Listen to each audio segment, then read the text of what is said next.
Bueno, muchas gracias por acompañarnos en este ciclo de conferencia que comenzó hace 2 jueves atrás. La primera intervención a cargo de don Sergio Jara. Posteriormente, el jueves recién pasado, tuvimos la oportunidad de estar con la señora Luz Gatica. Y en esta oportunidad vamos a estar con la directora ejecutiva de la Fundación Buen Pastor San Felipe, la señora Leda Chopitea, quien esta tarde nos va a presentar dentro de este último ciclo. Hoy finalizan precisamente este ciclo de conferencias que ha organizado la Fundación Buen Pastor San Felipe con la municipalidad a través del Departamento de Cultura, con el tema José Antonio Salinas, Valle Aconcagua en la Libertad de Chile. Así que reiteramos una vez más nuestro agradecimiento a la concurrencia, personas que han venido durante todos estos jueves a acompañarnos. Así que hoy día, sin lugar a dudas, otra interesante conferencia de estos héroes de Aconcagua, que era el título que tenía este ciclo de conferencias.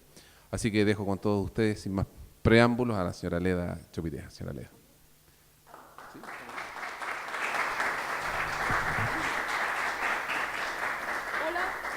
Hola, buenas tardes. Muchas gracias por estar aquí, a todos ustedes. La primera charla estuvo a cargo de don Sergio Jara. La segunda estuvo la señora Luz Gatica, aquí la semana anterior, que muy interesante. Y la tercera, ¿quién les habla? Que voy a iniciar ahora, entonces espero no aburrirlos.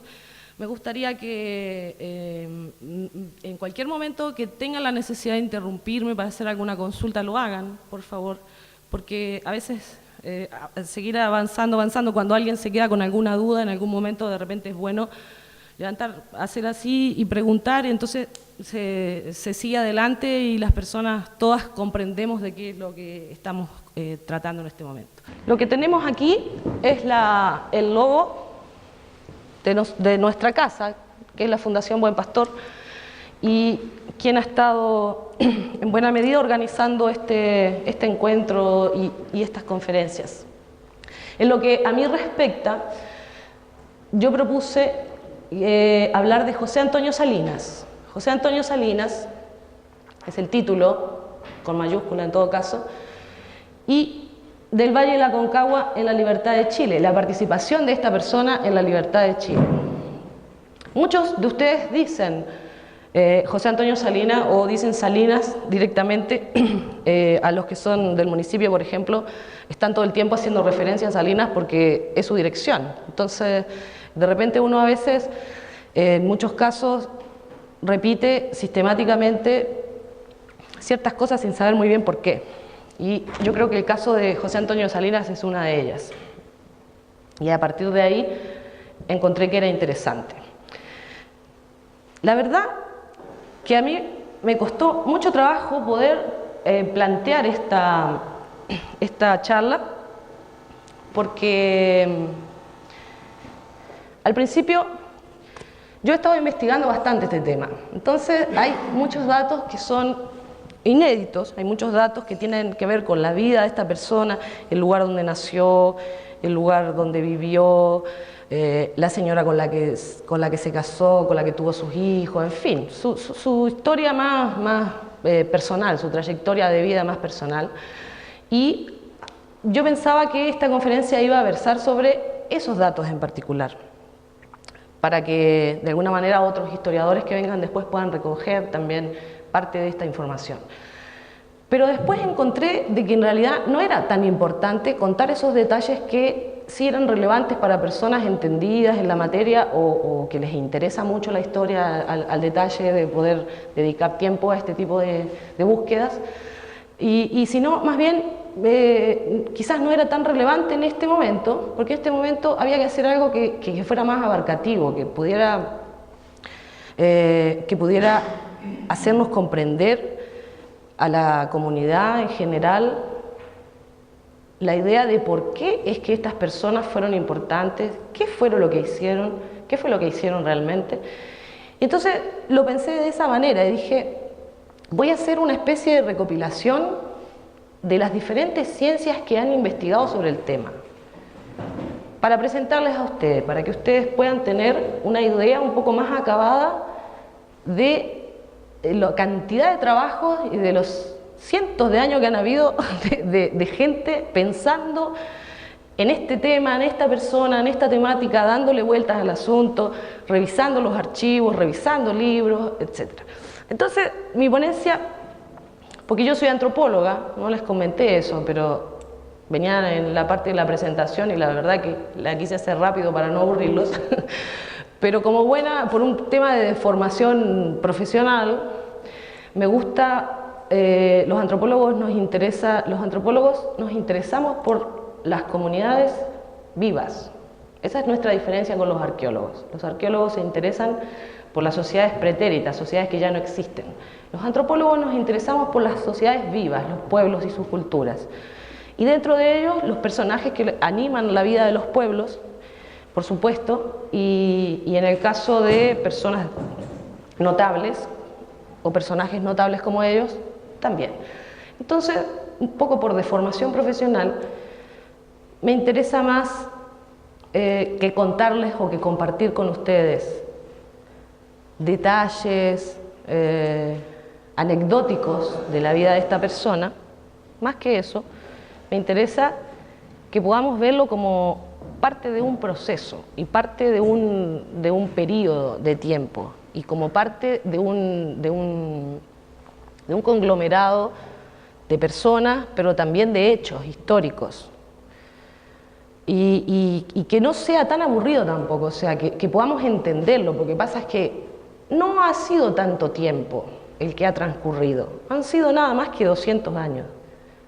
No es nada 200 años. En la historia de la cultura y en la historia de la humanidad 200 años es un parpadeo, no es nada. Entonces, no estamos tan lejos de los hechos que se suscitaron en el Valle de la Aconcagua en el año 1817. No ha pasado tanto tiempo. ¿Qué es lo que sucedió en el medio? Que la gente, que el común de la gente se olvidó de quién era esta persona. El común de los habitantes de San Felipe no saben quién es José Antonio Salinas. Repiten el nombre de la calle. Dicen, ¿dónde vas? Voy a Portus. Pero no saben quién fue Portus. No saben quién fue Traslaviña.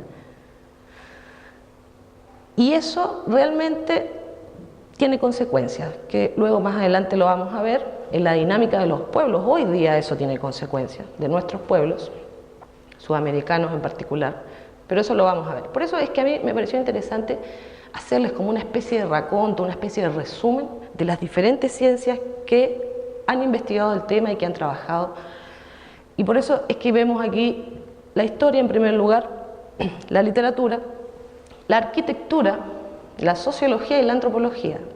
La arquitectura ha sido como una de las ciencias que se ha un poco adueñado de los temas patrimoniales y culturales, y muy a nuestro pesar, y quizás también porque los otros cientistas sociales hemos dejado este espacio para ellos, o han sido ellos quienes se han interesado a raíz de esta visión monumental que existe del patrimonio y de la cultura, donde los edificios son importantes, pero no las personas que hacen la vida de los edificios y que son quienes los crean y los mantienen o los botan y los abandonan. Depende, o sea, pero son siempre las personas. Los edificios son construcciones que nosotros hacemos. Los edificios no existen per se. Pero bueno, lo ideal sería que los arquitectos pudiéramos trabajar mancomunados con todos los cientistas y que, bueno, eso es como a lo que aspiraríamos o lo que nos gustaría. Pero hasta el momento no ha sido así. Razones diversas. La historia. La historia, ustedes pueden ver un detalle aquí. La historia, vamos a empezar por aquí, porque no los quiero aburrir tampoco, pero la historia con minúscula. ¿Por qué? No es menor, no es casualidad. ¿Qué me perdieron el mate, ¿ah? Yo comí de uno y no volvió más. La historia con minúscula. ¿Por qué? Porque nuestros pueblos sudamericanos adolecen de un problema que es común, y es que la historia de nuestros pueblos empieza cuando Europa nos vio, y eso es un problema. porque la historia de nuestros pueblos empieza miles de años antes, no empieza cuando Europa nos vio.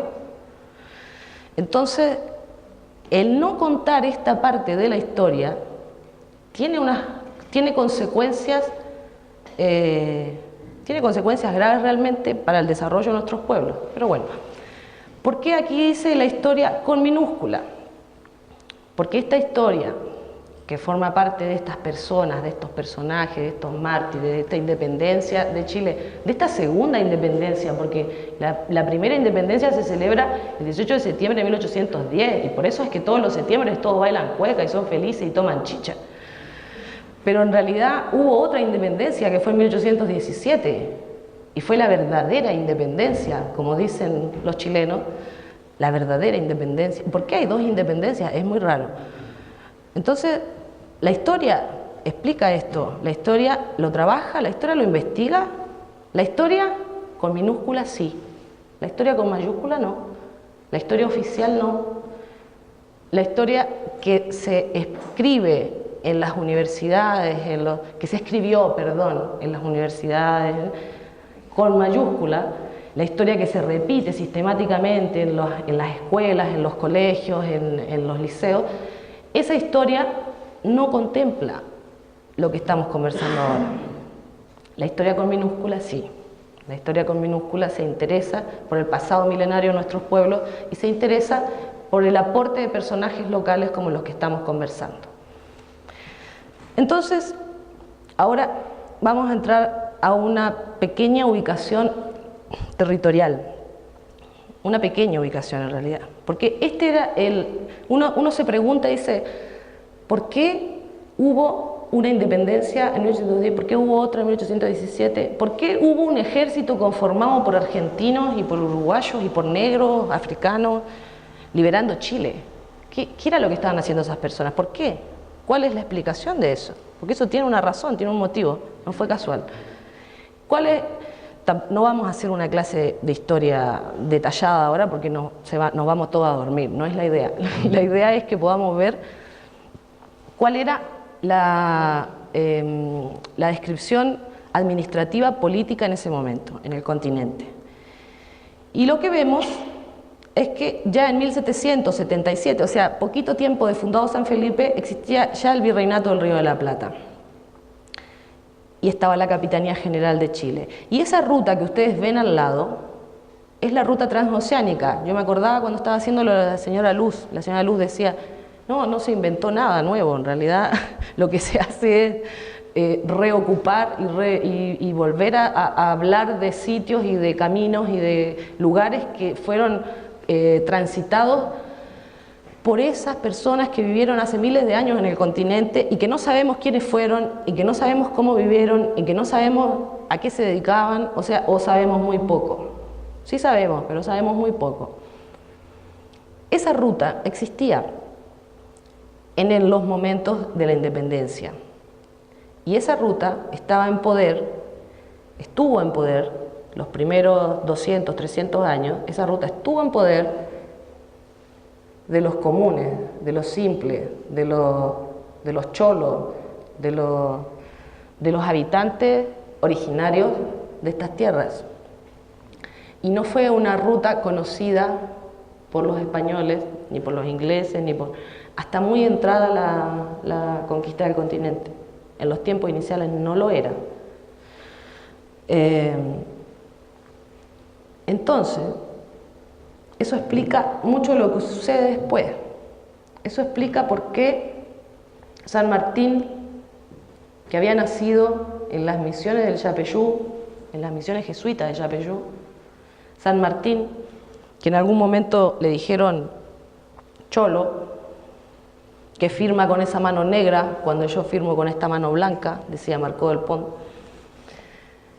San Martín nació en las misiones del Yapeyú, que era el bastión jesuita en la provincia de Corrientes, en la Argentina. Si bien es verdad, como dijo la señora Luz, que San Martín tuvo una formación militar en Europa, igualmente él regresa en 1812 al continente.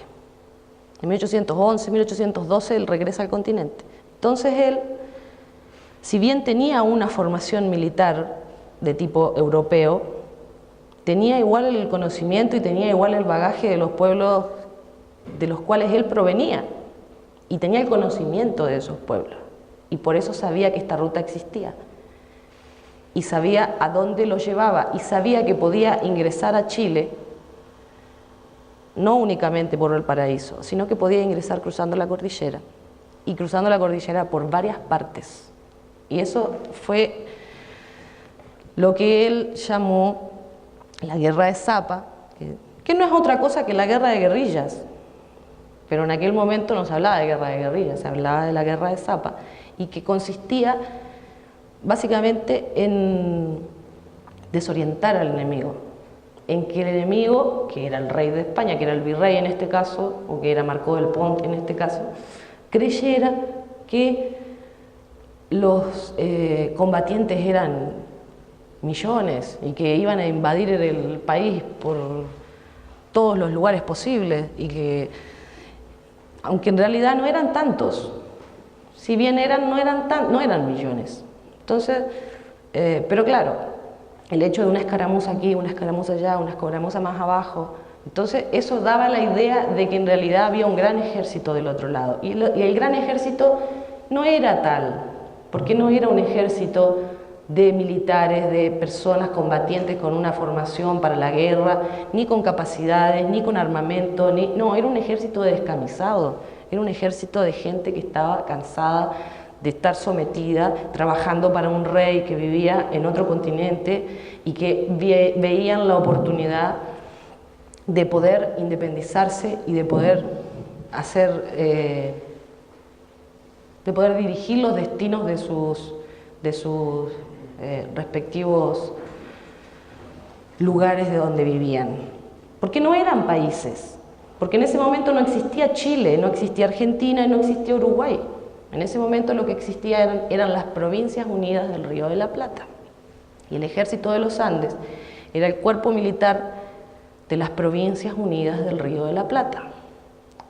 Eso es lo que explica por qué el Ejército de los Andes estaba compuesto por argentinos, por uruguayos, por negros, por descamisados, por cholos, por indios, por un montón de rejuntados, al mando de un militar que había nacido en las misiones de Yapeyú y que había sido formado por los jesuitas. Imagínense, los jesuitas en ese momento, hacía 30 años que ya habían sido expulsados del continente y les habían requisado todos sus bienes absolutamente. Habían sido echados como unos perros del continente por este mismo rey. No era el mismo, era otro, pero bueno. Da igual, porque lo importante no son los reyes, sino los procesos. No era Fernando VII, era Carlos III. La política seguía siendo la misma. Hubo una política de poblaciones, hubo una política de la corona, y esa es la manera en la que los antropólogos vemos la historia, en función de procesos, no en función de personas, vuelvo a reiterarlo.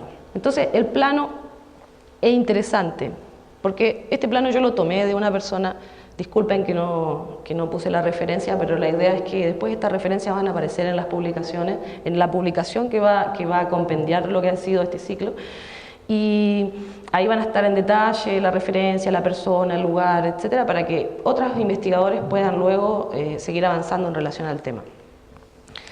Pero en este momento no está ahí la referencia. Esta es una historiadora argentina que se llama Margarita Gascón, si la quieren buscar. Entonces volvemos a la historia, con minúscula, los personajes de la historia local. Volvemos. Aquí yo estaba hablando recién de José de San Martín, Yapeyú. Está en último lugar, porque en primer lugar está Justo Estay y José Antonio Cruz. Sí, en primer lugar está Justo Estay y José Antonio Cruz, que fueron los arrieros. Porque son los hombres, el arriero es el hombre conocedor del territorio. Claro, fueron los arrieros, fueron las piezas clave en toda esta travesía. Sin los arrieros, nada de esto habría sido posible. Ellos fueron los que trajeron, los que hicieron posible este hecho. Por eso están en primer lugar, y por eso San Martín está en el último. Sí, Por porque favor. una cosa que es muy importante. Como San Martín era descendiente de indígenas y de españoles, trae en su ADN, en el ADN de nosotros, trae en el ADN la situación casuga del arriero, el estado de alerta, el silencio, porque San Martín no era muy hablador, trae todo ese bagaje y entonces él sabe que quienes le van a ayudar potencialmente son estos hombres silenciosos de la montaña, que es una simbiosis, es un mestizaje, porque el arriero también existe en España, en la serranía. Y qué bueno que acaba de llegar el señor Cruz, porque casualmente estoy hablando de José Antonio Cruz, el arriero que condujo a la columna que pasó por Uspallata. José Antonio Cruz. Yo no sabía esto, me enteré hace muy poquito tiempo en unas publicaciones que me hicieron llegar. Justo está recibiendo un pequeño homenaje 200 años después en la comuna de Putaendo, porque se está haciendo ahora un monumento a su persona, pequeño reconocimiento. Pero no, yo no los voy a aburrir hablando de cada una de estas personas, porque la historia con mayúscula ha hablado mucho de ellos. Ha hablado de Manuel Rodríguez, ha hablado de José María Portus no tanto, sí ha hablado de los hermanos Carrera, ha hablado de O'Higgins. Pucha, que sí ha hablado de O'Higgins la historia. Harto que ha hablado de O'Higgins. Parece como que era él solo nomás, o sea, parece que él solo hizo todo, o sea. La historia con mayúscula no se acuerda de esta otra gente, de toda esta otra gente. Porque esta gente era gente del Valle de la Aconcagua. No era nada más que de San Felipe. No era nada más que de Putaendo. Era de Aconcagua. Que Aconcagua es algo que sigue existiendo hoy día sin saber muy bien por qué. Ya vamos a hablar del tema también. No sabemos muy bien por qué, pero existe. Y todos nos rompemos la ropa cuando hablamos de Aconcagua. Y nadie sabe ni siquiera lo que significa la palabra, lo mismo que Putaendo, lo mismo que Curimón. Aunque Violeta Parra diga, levántate Curimón. Entonces, por ejemplo, Ramón Freire, acá tenemos algunos descendientes también de ellos. Ramón Freire fue uno de los tenientes que fue en la guerra de guerrillas, en la guerra de Zapa, fue enviado al sur, al mando de 110 hombres, para que hiciera, desestabilizara, hiciera creer al gobierno en Santiago de que estaba entrando gente por todos lados al país. El distractor, él cumplió la función de distractor al tomar Talca, y lo mismo, bueno, pero no vamos a entrar en detalle porque la historia ha hablado mucho de esto. Entonces, y hay muchas publicaciones en realidad. Entonces yo les puedo contar una versión que es la que yo leí o que es la que yo entendí. Pero vuelvo a reiterarles, me interesan más los procesos, me interesan más, no los hechos en particular. Entonces, del Ejército de los Andes, lo que les voy a contar es que ya se los dije, se lo vuelvo a reiterar, era el Cuerpo Militar de las Provincias Unidas del Río de la Plata. Estuvo integrado por aproximadamente 5.423 personas, 1.600 caballos y 9.200 mulas. Ustedes se preguntarán por qué tantas mulas. Porque las mulas llevaban la carga y llevaban las provisiones y llevaban los víveres para la sobrevivencia de este ejército de 5.000 personas, de 5.000 descamisados, donde había mujeres, donde había niños, donde había cabros chicos, como dicen ustedes. ¿Por qué no eran nada más que hombres? No solo eso la mula. ¿Ah? No solamente por eso la mula. Porque las mulas le avisaban cuando venía la carga. También. De esas 9.200 mulas llegaron 5.000. Se las comían en el camino, se desbarrancaban, se caían, se perdían. Sí, se las comían, señora cubana. Usted que no sabe que aquí se comen los caballos de este lado de la cordillera también. El cruce de la cordillera de los Andes se inició el 6 de enero en Mendoza y culminó con la victoria de Chacabuco el 12 de febrero de 1817. Se conmemoran este año, se conmemoran en el 2017, 200 años de este hecho heroico, que es sin duda un hito en la historia de los pueblos latinoamericanos. Acá tenemos un óleo de un muralista aconcagüino de Putaendo que se llamó Pedro Lobos Galdames. Este lleva el título de la familia chilena. Y este fue el ejército de este lado. Este era el ejército de este lado. Y por eso es que hasta hoy en día, aunque los libros de historia no repiten esta historia, la gente no se olvida, porque se fueron contando de generación en generación. Pero bueno, pasemos a los héroes mártires de Aconcagua en la libertad de Chile, porque hubo héroes, pero además hubo mártires, que no es lo mismo. Pasemos a los mártires. ¿Quiénes eran? José Antonio Salinas, José Traslaviña, Regalado Hernández y Ventura Lagunas, que Ventura Lagunas salvó porque era muy joven, era muy niño, entonces le perdonaron la vida. Seguramente de haber tenido unos 13, 14 años, 15 años quizás. José Antonio Salinas era del Valle de Putaendo, José Traslaviña era vecino de la ciudad de San Felipe y Regalado Hernández era oriundo de Quillota, dijo la señora Luz, aquí presente.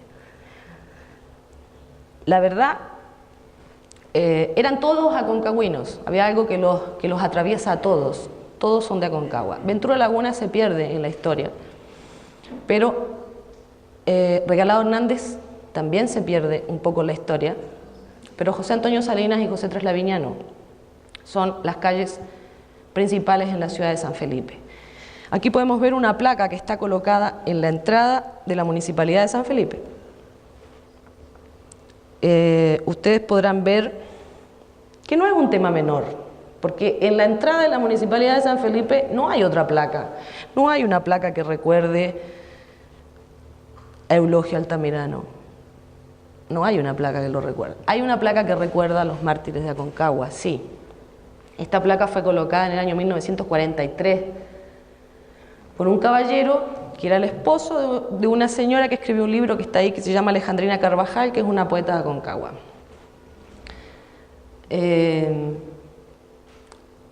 Esa placa fue colocada ahí en el año 1943 y más de uno habrá tenido ganas de sacarla en algún momento, pero no se atrevió, porque no se puede. ¿Por qué no se puede? ¿Por qué no se puede si nadie sabe quiénes eran? Eso es lo raro, ¿no? ¿Por qué no se puede? Porque debiera ser algo muy fácil, llegar y sacar la placa y poner otra y que diga otra cosa, pero no se puede, porque estas personas o estos héroes o estos mártires o estos seres humanos que en realidad ocupan todas estas definiciones se quedaron a vivir en la memoria y en la historia y en la identidad de este pueblo y de este valle, se quedaron ahí y se quedaron para siempre, y no es tan simple moverlos del lugar. Y aquí vuelvo a recordar a la señora Luz cuando hablaba de los hitos. Estas personas marcaron un hito, por lo tanto, no pueden ser borrados de un plumazo como algunos quisieran. Este es un retrato del caballero José Antonio Salinas. No existía ninguna foto de él, no existe, esto es una copia, que también, gracias a la poeta Alejandrina Carvajal, en el año 1940, ella consigna que una descendiente de este caballero obsequia este cuadro a la Municipalidad de Putaendo, y a raíz de esa lectura salimos a buscar el retrato. ¿Dónde estaba? José Antonio Salinas tenía cara. Imagínense, tenía cara. No era un tema menor, porque los otros, o sea, nadie se imagina cómo seríamos, o sea, tenía cara, y ahí está. Después, este año, en diciembre del año pasado, cuando se conmemoraron los 200 años del ahorcamiento de estas personas, porque estas personas fueron ahorcadas en la Plaza de Armas de Santiago por haber colaborado con los descamisados, con los cholos, con los indios, con la gente del pueblo, con la familia chilena. Esta gente pagó con su vida, esta gente fueron apresados en Aconcagua y fueron trasladados a Santiago y fueron ahorcados en la Plaza de Armas, y seguramente sus cuerpos fueron tirados a algún descampado, porque no existe partida de defunción, no existe nada en los archivos en relación a ellos, salvo este retrato y algunos documentos que luego de una búsqueda incesante y apasionada he podido encontrar. Entonces, tuvimos una reunión en la Gobernación en diciembre del año pasado, cuando se conmemoraban los 200 años, y resulta que apareció el original de este cuadro, que estaba en poder de un descendiente de José Antonio Salinas, y de hecho sigue estando en la Gobernación. Corríjame si me equivoco, gobernador. Ahí está en préstamo. Bueno, aquí tenemos a don Noel Fuentes, observando el cuadro. Don Noel Fuentes fue un prestigioso historiador y conocedor de Putaendo, que fue en todo caso quien me introdujo en el tema y quien me compartió un poco su pasión por esta parte de la historia, y quien me contó inicialmente este tema, pues yo no lo conocía. Imagínense que yo llegué hace 6 años a Chile, así que él fue quien me contó, y él no sabía que José Antonio Salinas tenía cara. Y en esta foto queda registrado el momento en el que se ven por primera vez. Así que es muy interesante y por eso la incluí en el trabajo. Aquí hay un documento donde pueden ver que arriba a la izquierda está la firma de don Pedro Regalado Hernández. Señora Luz, lo ve, su coterráneo. ¿Eh? Parece que tenía muy bonita letra, ¿eh? Parece que era un hombre muy culto, muy ilustrado, porque en aquellos años, imagínense que no todos sabían escribir ni leer, menos. Estos son unos documentos, hubo 2 documentos que aparecieron, están en el Archivo Nacional, están en el sector de la Capitanía General, documentos de la Capitanía General, y hacen relación al rol de José Antonio Salinas como juez de aguas del río Putaendo. Él presenta una moción pidiéndole al director supremo en ese momento que lo confirme en el cargo de juez de agua del río Putaendo, porque habiendo tanto problema en aquel momento con la escasez de agua, no hay nada nuevo bajo el sol, ¿eh? Parece que se pusieron de acuerdo con algunos que están reclamando hoy día en los mismos lugares también por el mismo tema. 200 años hacía, y ya José Antonio, estos documentos son del año 1813, están fechados en el año 1813, son 2.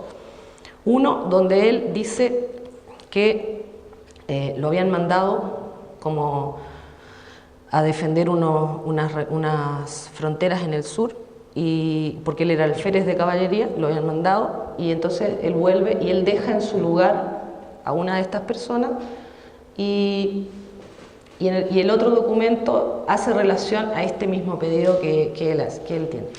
Tampoco está la ubicación exacta aquí. Si hay alguien que le interesa ubicar estos documentos para poder escribir o publicar algo a propósito del tema, yo gentilmente se los traspasaré, y en todo caso esto va a estar incluido también en la publicación, porque esa siempre ha sido la idea de este ciclo de conferencias. Aquí tenemos la firma de José Antonio Salinas, que tenía cara y además firmaba, imagínense. Les voy a contar algo. En la búsqueda de estos documentos, alentados por don Noel Fuentes, nos enteramos de algo muy gracioso, y es que encontramos la partida de matrimonio de José Antonio Salinas con María Silva en los documentos que están en el obispado. Entonces, cuando leemos su partida de matrimonio con María Silva, resulta que María Silva ya había estado casada, no era virgen, imagínense. Don Noel no le gustó nada esta información, no le gustó nada, no, absolutamente. O sea, no era posible que María Silva, que era un ícono de la resistencia y de la lucha, y que por supuesto era virgen hasta el matrimonio, resulta que era viuda. Cuando se casa con José Antonio Salinas, ella era viuda de un tal Enríquez. Estos documentos, estas ubicaciones están en los archivos parroquiales y la ubicación y los detalles los vamos a tener en la publicación. Estos son algunos de los libros que se han relevado para lo que es esta parte de historia, porque no se olviden que todavía no terminamos con la historia, todavía estamos en la historia. Después venía la literatura, la arquitectura, la sociología y la antropología. Todavía no terminamos con la historia. Esto es un libro de Monseñor Echeverría Morehouse. Noticias para una historia de San Felipe el Real, Santa Rosa de los Andes, antes de Aconcagua y Curimón y San Antonio de Putaendo. Yo supongo que estos libros deben estar en la biblioteca aquí en San Felipe. ¿No están? Qué triste. No, es que el material era destruible, fueron maltratados y se destruyeron y ha habido que irlos fotocopiando nomás. Claro, por eso es que yo los traje, a muchos de estos libros los traje para que también las personas los puedan ver y puedan saber de que existe un trabajo y de que se pueden encontrar en algún lugar, porque si no es que están aquí, en la Biblioteca Nacional deben de estar, si no es que están aquí. Seguro que en la Biblioteca Nacional están. Entonces, qué lástima que salió el director de Cultura, porque me encantaría dejarlo comprometido. Estos libros deben de ser reeditados, deben ser reeditados, son necesarios. Y eso es algo que, este libro lo mismo, Solares y Casa de la Villa de San Felipe el Real. Igual, este es un poco más conocido que el anterior. Y no los voy a seguir aburriendo con el tema. Llegamos a la literatura. La literatura, muy bien, la literatura. Los escritores han sido quienes han mantenido viva a toda esta gente en la memoria de nuestros pueblos.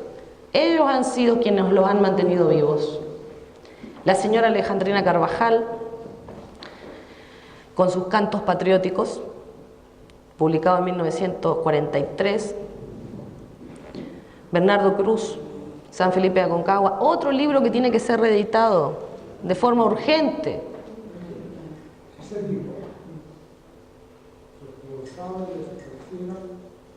de la biblioteca del Liceo Portugués, dijo: cuando Alemán tomó la biblioteca del Liceo, hizo desaparecer una gran cantidad de libros de la historia.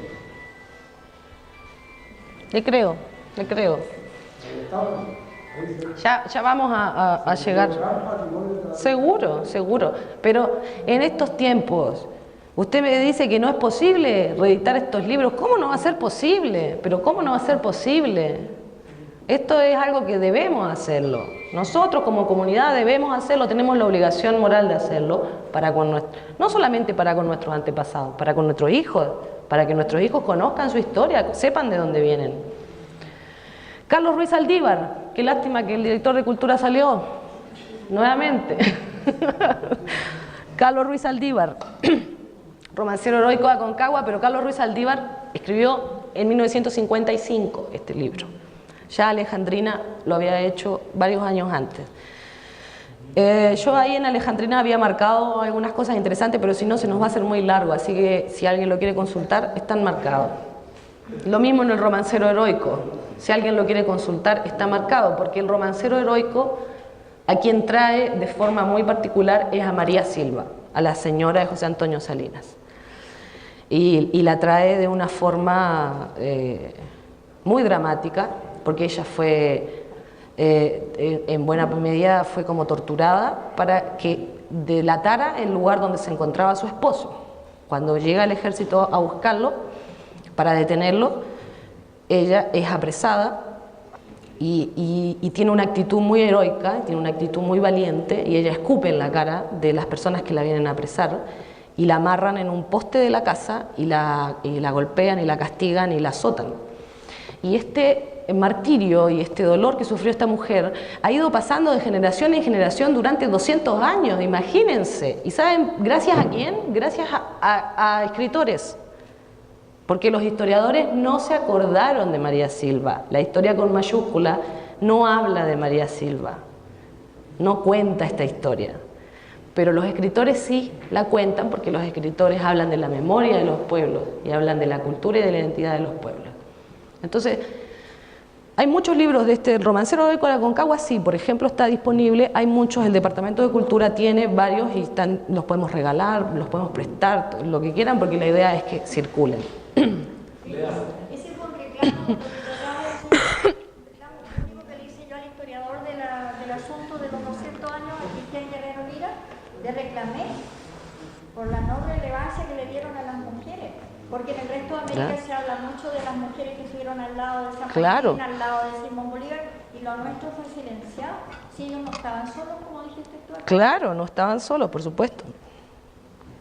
También hay documentos del Senado de la República, sí hay documentos de las viudas de estos héroes que se presentan 5 años después, 10 años después a O'Higgins pidiéndole una mísera pensión y se las niegan. Imagínense. Y esos documentos existen. También van a estar en la publicación. Perdón, Ricardo, quería decir algo. Bueno,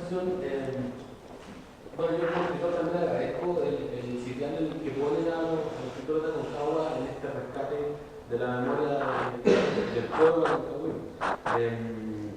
Y en ese sentido, recordar también a los presentes que con el poeta Cristian Cruz, que está detrás mío, y con el poeta Camilo Muro hicimos un esfuerzo hace 2002, parece que fue, con financiamiento de la Municipalidad de San Felipe, porque el libro de Alejandría Carvajal que tiene ahí es escasísimo, como la mayoría de los libros que están ahí. ¿Puedes retroceder? Y el pueblo del libro de Estado. Sí. Y ese libro. Y hicimos un esfuerzo por recuperar una selección de los poemas que vienen en ese libro, no el libro completo, porque no había hablado para dedicarlo completo. Pero sí está en la biblioteca, está a disposición de la comunidad, donde se rescata gran parte del pueblo de Alejandría Carvajal, que fue el encargo además de Sí, yo les agradezco porque leyendo ese libro es que aparece el retrato de José Antonio Salinas. Leyendo ese, no leyendo este, porque este me lo regalaron hace un mes o dos. Es un tesoro, claro. Yo leí la edición que hicieron ustedes y ahí me enteré que existía un retrato de José Antonio Salinas y lo empecé a buscar y lo terminé encontrando.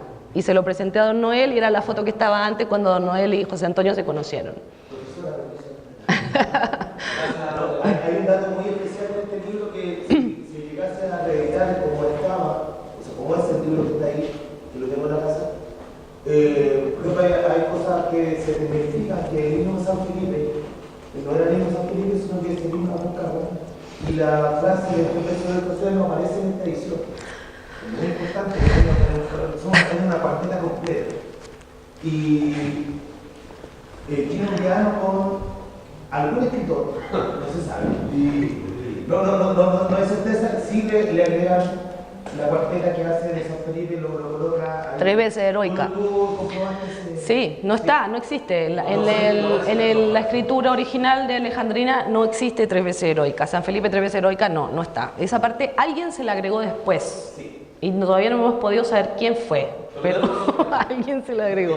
Ah, ya, yo no tengo ni sospecha. Bueno, sigamos adelante, déjenme para que haya otra intervención. Quería hacer una consulta. Yo soy profesor que hay acá, pero yo soy Santiago y vine a hacer clase acá hace un par de años.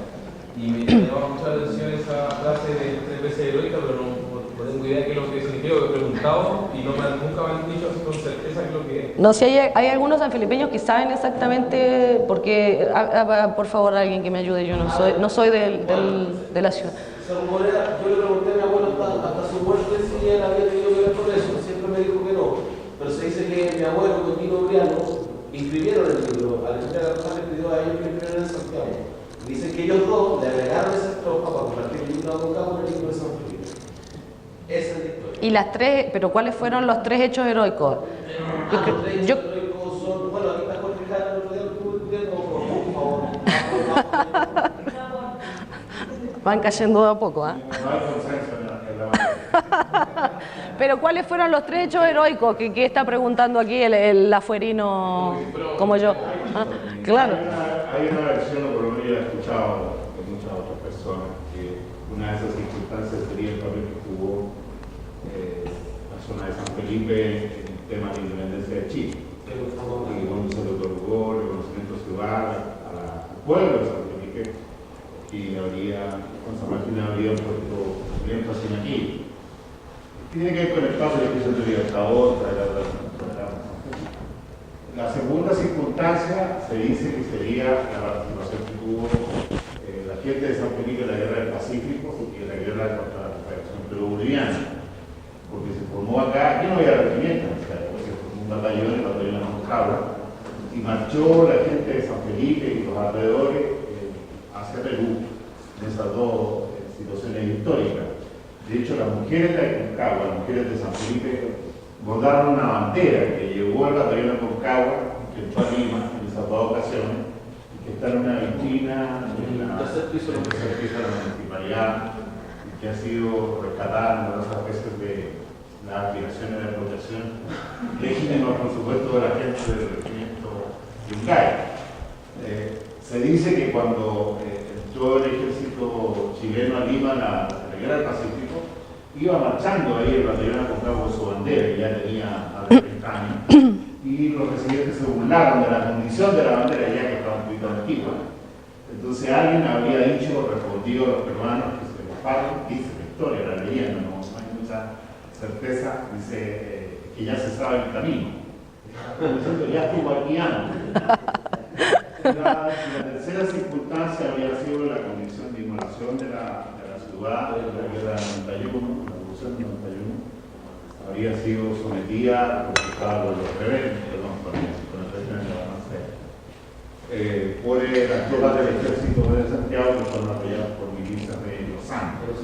Y ahí la relación con Los Santos. Que habría habido una situación de sangre y fuego con la población local, y eso habría generado, o sería el origen de la animosidad que habría años después entre los sanfilipeños y los amigos de Los Santos. Muy bien. Esa es una versión. Esa es una. Pero es Sí. la que yo conozco. Claro. Yo había preguntado y nunca me han... No, es que... Las mismas personas que vienen de acá, me tienen muy claro el... Es que hay algo turbio en eso, y es que la autora original del himno no lo escribió. Vino una mano, no se sabe si negra o blanca después, que lo agregó, ¿entendés? Entonces hay como una nube ahí que tapa todo aquello. Oye, pero complementando lo que dice don Jorge Jara, fue un exabrupto de Benjamín Vicuña Maquena con la sociedad de la igualdad. Cuando están ahí en lo que le molestó mucho a Don Cifuentes, que le asaltaron su casa y que salían los roperos y los somieros y toda la plaza. Entonces, ya viene aburrido Benjamín Vicuña Maquena con el hijo de José Miguel Carrera, están escondidos por aquí. Entonces, porque se vinieron por adentro. Y una manera de él de alentar a la gente a participar en la revolución del 51 y 59, por eso fueron dos etapas, y que no se movía la gente, actitud muy típica de San Felipe de estar ahí. Entonces él quiere despertar el entusiasmo y pesca esa ensalada de cosas que se confunden con el mito de leyenda, y ahí queda lo de 3 veces heroica, y por eso nos andan a la estudio y nos andamos preguntando cuál es el heroico que es las 3 veces que son. Bueno, vamos a seguir adelante porque si no se nos está haciendo muy largo y habemos algunos divertidos, pero hay otros que no, hay otras caras que no. Así que la sociología. ¿Se acuerdan que dijimos la historia, la literatura, la sociología, la arquitectura, la sociología y la antropología? La sociología, voy a pasar rapidito por aquí, pero está este libro que me lo ha prestado don Cruz, aquí presente, Valle de Putaendo, Estudio de Estructura Agraria del Instituto de Geografía de la Universidad de Chile. Este caballero es un señor que se llama Rafael Barahona y es muy interesante, un estudio muy completo, muy acabado del Valle de Putaendo, y donde también aparece mencionado José Antonio Salinas. Mire usted. Vamos a la arquitectura. La arquitectura y los amantes del patrimonio y de la cultura. Esta parte es interesante porque teníamos esa lucha que existe entre los arquitectos y los antropólogos, pero bueno. La arquitectura, lo que es en el Valle de la Aconcagua, ha colaborado muchísimo y gracias a su aporte y gracias a sus trabajos, a sus investigaciones, buena parte de los monumentos históricos nacionales, como en el que nos encontramos hoy día, por ejemplo, están en calidad y en oportunidad de ocuparse, utilizarse, están identificados, existen, etc. Entonces, les agradecemos a ellos y en especial a Salim Rabí. Salim Rabí se escribió este libro con un proyecto Fondar en el año 2002, que es un catastro del patrimonio arquitectónico de Putaendo. Es muy interesante. Estos libros que están aquí van... Después, bueno, yo puedo ver alguna manera que la Oficina de Cultura de repente los tenga disponibles para que las personas los puedan venir y tomar fotocopias o no sé, o que los escaneemos y no sé, pero difundámoslo por favor porque son necesarios. Y en este libro aparece un lugar muy interesante, que es la ex capilla El Tártaro. No sé si ustedes la conocen, pero esta es la capilla más antigua del Valle de la Aconcagua. Esta es más vieja que Curimón. Y no lo digo yo, lo dice el señor Salim Rabí, que algo sabe del tema. Esta capilla, yo estuve investigando mucho este tema y había un dato que no lo tenía y que me faltaba y que la señora Luz me lo dio en su conferencia. Y es que en el año 1620... los Toro Mazote le dan en comodato a los jesuitas la hacienda, buena parte de la hacienda de Putaendo. Y esta hacienda está ubicada en la ruta que vimos en el plano al inicio. Está ubicada inmediatamente después del cruce cordillerano de los Patos y posiblemente haya sido construida por los jesuitas. Lamentablemente está, claro, para las misiones, pero lamentablemente está en un estado calamitoso, no, de hecho es ocupada como bodega, tiene un rasgo en uno de sus muros laterales y posiblemente colapse y se pierda en cualquier momento. Ahí pueden ver un detalle de los dinteles en adobe que tiene en una de sus esquinas.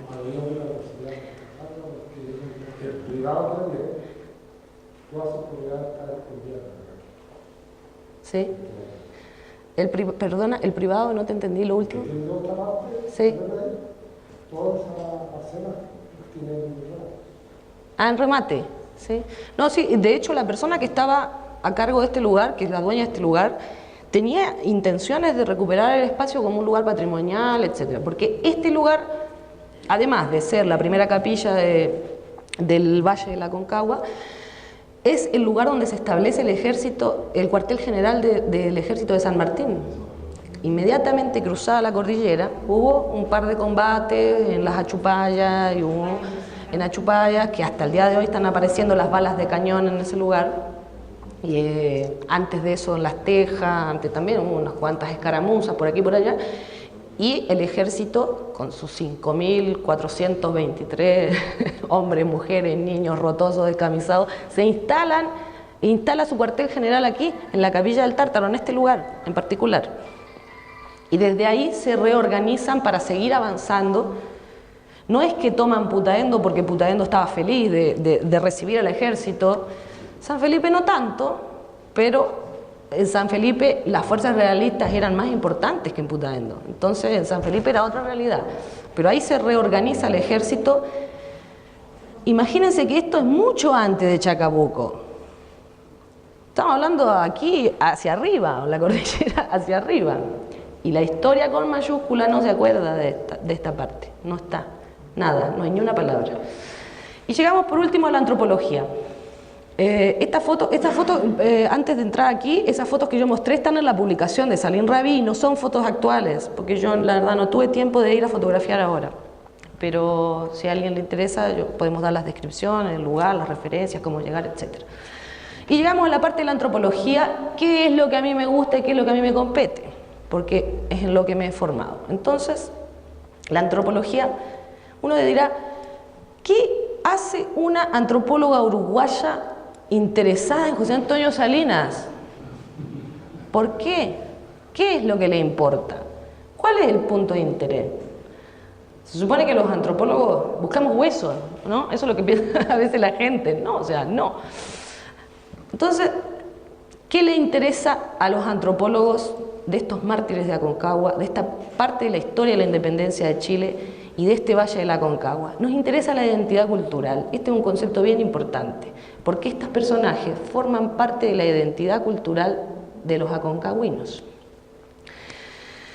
Y Aconcagua, como decíamos antes, es una construcción, básicamente, ya no es territorial. Hace rato que no es territorial. No es política, no es administrativa. ¿Qué es? Es identitaria. Hoy en día es cultural e identitaria. No es nada más que eso. Nada más ni nada menos que eso. Entonces, ¿por qué es importante estudiar a estas personas? Hoy. ¿Por qué? Porque tienen que ver con el patrimonio cultural de un pueblo. Y aquí hay unas cuantas definiciones. Pero el patrimonio, básicamente, y esa es la gran discusión que los antropólogos tenemos con los arquitectos, no son nada más que las construcciones y las construcciones monumentales. No son nada más. El patrimonio es mucho más que eso. El patrimonio es todo aquello que hemos heredado de nuestros antepasados y en buena medida lo que les vamos a legar a los que nos sucederán. Por lo tanto, es una construcción que no es un concepto estático, no es algo que pueda ser... Es muy difícil lo que yo estoy hablando porque es algo que no existe, es una idea, es algo abstracto, es algo que está en la mente y en los conceptos, pero no se puede aprender, o sí, quizás sí. Entonces, hay una reflexión en relación al concepto de patrimonio de diferentes pueblos en diferentes culturas tan distintas como puede ser el alemán, como puede ser el inglés, como puede ser el latín. Todos tienen una palabra para definir este concepto y lo definen de esa forma. Cuidado de los monumentos, de aquello que nos hace pensar. Miren qué interesante, cuidado de aquello que nos hace pensar.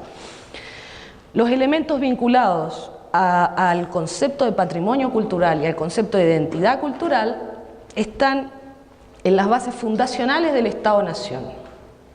Por eso la señora Alejandrina escribió ese libro para el presidente Pedro Aguirre Cerda y se distribuyó en absolutamente todas las escuelas del país, o al menos del Valle de la Aconcagua, o al menos ese era su interés. ¿Por qué? Porque hay cosas que deben ser repetidas para no ser olvidadas.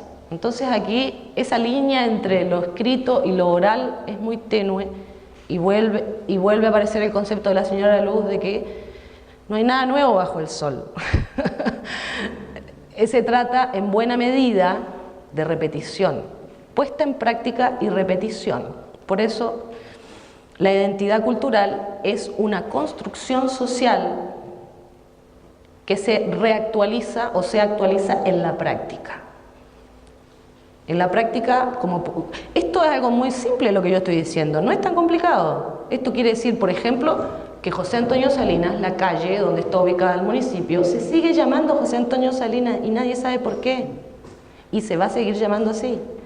Y la Capilla del Tártaro se va a seguir llamando así. Y Curimón, nadie sabe lo que significa Concagua y se va a seguir llamando así. Y nadie sabe por qué y lo va a repetir. Y cuando yo hablo a mi hijo, le digo, tú naciste en Aconcagua. Y yo no sé qué significa Aconcagua. Y él tampoco, pero él se lo va a decir a los hijos de sus hijos. Y así se transmite la cultura. Entonces, es más, patrimonio es más que construcciones. Patrimonio es mucho más que construcciones, porque nos remite al pasado, pero nos catapulta al futuro. Entonces aquí yo quise hacer una pequeña referencia sobre el estudio de caso del Monumento Histórico Nacional, casa donde naciera José Antonio Salinas. La casa donde nació José Antonio Salinas es un monumento histórico nacional. Hoy en día lo es. Esa es la puerta. Esta fotografía ganó un concurso de fotografía escolar en el año 2013 del Consejo de Monumentos Nacionales. Esta fotografía, que está titulada Las Puertas de la Memoria, fue tomada por una estudiante de una escuelita de Guzmanes. Yo tuve ocasión de colaborar con el profesor Noel Fuentes en este proyecto, porque él tenía un taller sobre patrimonio y cultura en Putaendo, Entonces, él llevó a los niños a este lugar y bueno, yo colaboré con él. Esta fue la fotografía que ganó el concurso. Esta es la casa de José Antonio Salinas. No vamos a entrar en temas menores. Allí está la placa que recuerda que en ese solar, en el año 1776, vivió José Antonio Salinas y que fue inmolado en la Plaza de Armas de Santiago por defender a la patria. Allí está la nomenclatura de Monumento Histórico Nacional y eso que pueden ver es el frontis, en la fotografía de más abajo. Esto está ubicado en Saondé, enfrente al hospital psiquiátrico, un poquito más adelante. Un poquito más adelante, termina la calle ahí, y ahí está la casa de José Antonio Salinas a la mano izquierda. Qué interesante y oportuna su pregunta, porque cuando uno visita la página del Consejo de Monumentos Nacionales, la casa de José Antonio Salinas aparece en otra dirección, aparece en calle San Martín, en el centro de Putaendo. Y en ese lugar hay un restaurante, una carnicería, no sé. Y la foto que tiene el Consejo de Monumentos Nacionales en su página de internet es esta, que es, no sé qué, es una vista lateral de la capilla de Vicuña, creo, pero no estoy segura tampoco, pero definitivamente no es la casa de José Antonio Salinas. Entonces, el presidente Salvador Allende declaró esta casa Monumento Histórico Nacional en el año 1972, con la finalidad de que se construyera en este lugar un museo regional. Y eso es lo que dice la ley, porque fue un decreto ley. Eso es lo que dice la ley. Por eso yo pongo museo regional un signo de pregunta, porque no hay nada en este lugar. Hay una bodega y hay animales y en fin, pero no hay un museo regional definitivamente. ¿Por qué traigo los corrales aquí? Los corrales del Chalaco, que tanto han dado que hablar en estos últimos días, están ubicados muy cerquita de la Capilla del Tártaro, están ubicados en la misma ruta que vimos en el plano de la señorita Margarita Gascón, están ubicados en la misma ruta, en la ruta transoceánica, era la ruta interior que manejaban los indios, que manejaban los cholos, que manejaban los negros, que manejaban los descamisados. Ahí están los corrales del Chalaco. Y los corrales del Chalaco estuvieron a punto de ser demolidos y por suerte no sucedió así. Hoy en día fueron declarados Monumento Histórico Nacional hace apenas unos días, unas semanas. En lo personal yo estoy muy contenta con este logro porque yo trabajé mucho por este proyecto. También, de alguna medida, lado a lado y codo a codo con Noel Fuentes Elgueta, que fue el ideólogo de todo este proyecto que tuvimos ayuda de algunas personas, como por ejemplo Eduardo en aquel momento, y unos pocos, que éramos unos pocos en realidad en los momentos iniciales, que creíamos que estas piedras y que este lugar era importante de conservar para la memoria, para la cultura y para la identidad del Valle de la Aconcagua. Y tanto fue así el trabajo que hicimos que convencimos al Consejo de Monumentos Nacionales que este lugar era importante. Tan así fue que estas personas que están ahí están transmitiendo la cultura, están transmitiendo lo que aprendieron de Justo Estay y lo que aprendieron de José Antonio Cruz a ese niño que está ahí. Él está aprendiendo ese camino, él sabe cómo cruzar la cordillera. Imagínense qué cosa tan hermosa. Y el hecho de que ese corral exista en este lugar y de que la capilla siga existiendo y de que todos estos hitos de los que hemos estado hablando sigan existiendo es muy importante para las generaciones futuras, no tanto para las pasadas, porque las pasadas ya no están. Esto es importante para los que vienen, que lo puedan ver, que lo puedan conocer. Entonces, por eso es que termino con eso. Museo regional, no hay nada en el museo regional. Ahora tenemos un nuevo monumento histórico nacional, pero este antiguo, ¿qué pasó? Cayó en el olvido. Ojalá podamos articular y podamos sacar adelante también buena parte de esa memoria y del aporte de esta gente. ¿Qué significado tiene que sea un monumento histórico nacional? ¿Qué beneficio tiene de protección? Protección. protección y también es sujeto por ejemplo, inversión, como en el caso de Buen Pastor. En el caso de Buen Pastor es un monumento histórico nacional y recibió una inversión del Estado millonaria para la reconstrucción.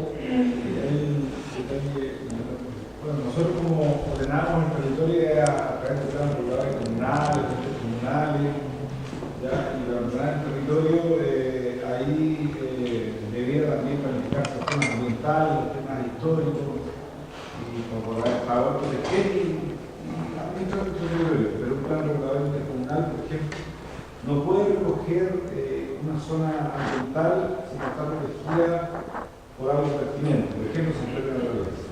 No puede proteger algo histórico si no está etiquetada como instrumento pertinente, monumento histórico nacional en el territorio. Entonces, cuando se haga el plan regulador intercomunal, sí va a poder recogerlo y no lo va a poder hacer con Contraloría. Ya ocurrió que se han hecho instrumentos de planificación donde se señalan zonas de protección ambiental o histórica, pero son rechazadas por Contraloría al no tener estos instrumentos. Entonces, la manera de incorporarse a una planificación mayor es esta.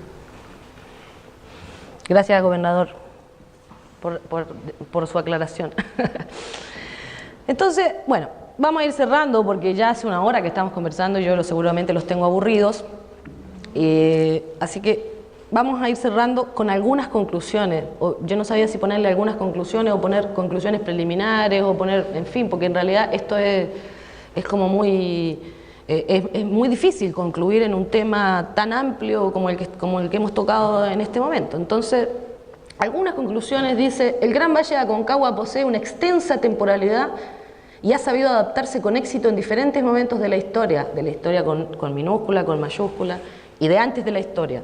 El Valle de Aconcagua posee una historia milenaria. Al menos 10.000 años de ocupación humana en el Valle de Aconcagua, al menos. Faltan investigaciones también. Quien postule que los pueblos aconcagüinos tienen escasa identidad está en un error, está en un grandísimo error. Esto no es así. Pese a que existen variadas e importantes investigaciones desde muchas ciencias, como las que les acabo de mostrar, hablamos de historia, arquitectura, literatura, sociología, hablamos de antropología, no hay hasta el momento la construcción de un discurso que traduzca para la posteridad estos hechos relevantes. ¿Quiénes son los que siguen transmitiendo estos hechos? Los escritores, la leyenda, la memoria oral, pero no la historia. No existe un libro que compendie lo que acabamos de conversar y que compendie el aporte que todas estas personas han hecho en los últimos 100 años al menos. Si bien los componentes representativos, y esto es una pregunta que yo les voy a formular a ustedes, si bien los componentes representativos de la identidad cultural nos remiten a la historia independentista, al momento de nominar simbólicamente, nos encontramos con Manso de Velasco en tamaño monumental, y ahí tenemos eso. Entonces, estamos todos convencidos de que somos aconcagüinos y la independencia y la guerra y la lucha de la independencia y nos rompemos las vestiduras y Aconcagua 3 veces heroica. Y tenemos esa foto, ese cuadro, en nuestro edificio municipal, en nuestra casa de leyes. Gracias por la palabrita. Aquí tenemos a don Manso de Velasco. Uno llega al municipio de San Felipe y a mano izquierda, chiquito así en el costado, está la placa que dice José Antonio Salinas murió inmolado en la plaza. Pero uno entra a la municipalidad de San Felipe y hay un cuadro gigantesco de Manso de Velasco que corona y que te hace sentir pequeño, cholo y disminuido en relación a su monumentalidad y a su importancia y a su grandeza. ¿Ah? Esto es una pregunta que yo les hago a ustedes, porque yo vengo del otro lado. A mí me nutren otras raíces. Estas también, porque mis hijos han nacido aquí, entonces estas también. Pero a mí me nutren otras raíces, en realidad. Entonces yo les pregunto a ustedes, ustedes son San Felipe. ¿Qué hace este señor ahí? Yo no entiendo qué hace este señor ahí, realmente. Yo lo pregunto, pero lo pregunto humildemente. ¿Qué hace? La identidad cultural se construye en la práctica y en la repetición. Se construye en lo que uno ve todos los días, en lo que uno hace todos los días. Cuando uno entra todos los días al municipio y ve esas calzas y la cara de este señor que te mira desde arriba, uno va entendiendo de que uno es más chiquito y que el rey quizás no se haya muerto entonces. ¿Ah? O sea, uno se pregunta muchas cosas realmente. Si es que no tenemos una reflexión al respecto, una reflexión teórica, una reflexión documentada, una reflexión leída, estudiada, porque hay gente que ha investigado mucho sobre estos temas. Yo no he descubierto la pólvora, ni mucho menos. O sea, ustedes mismos tienen toda su historia aquí.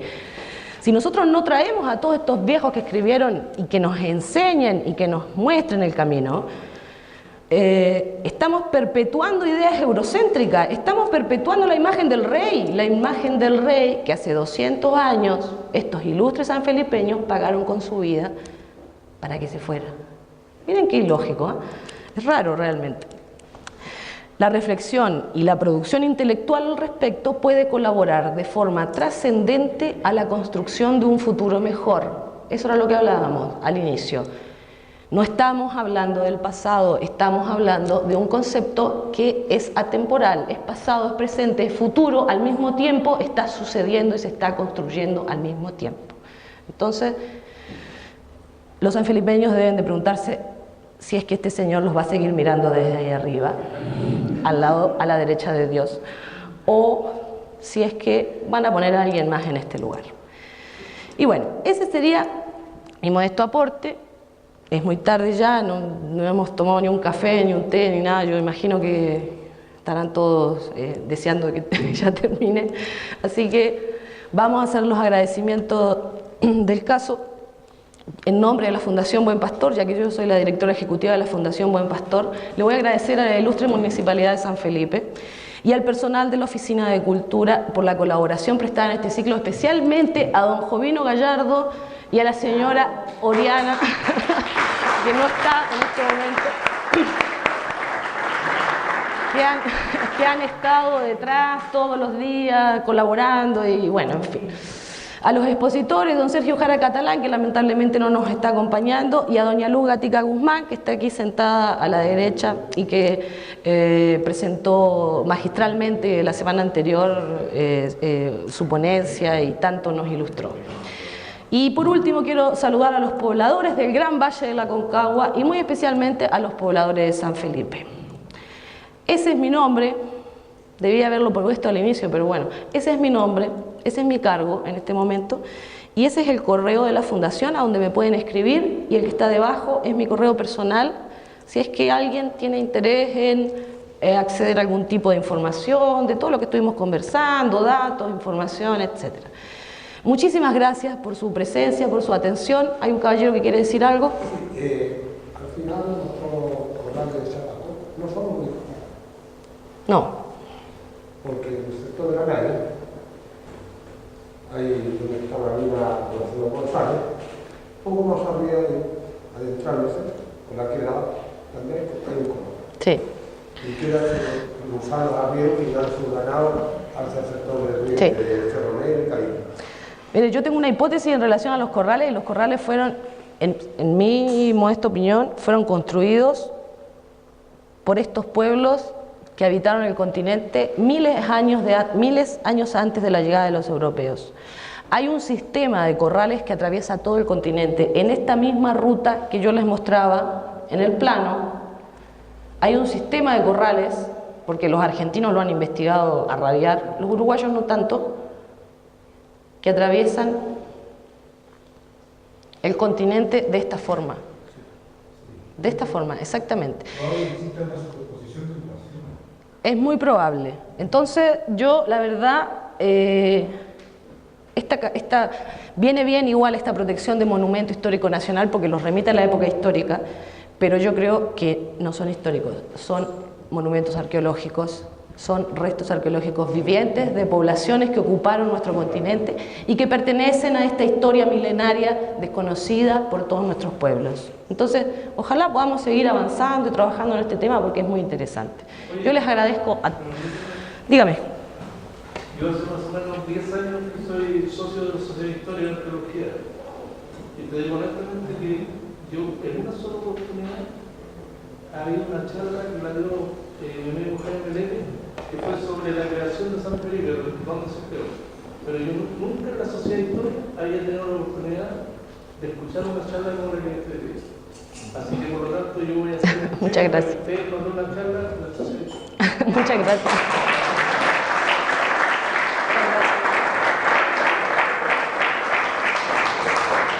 Yo modestamente le voy a responder, y yo creo que, ¿sabe quién tiene la culpa de todo esto? Este señor. Nadie más que él. Nadie más que él.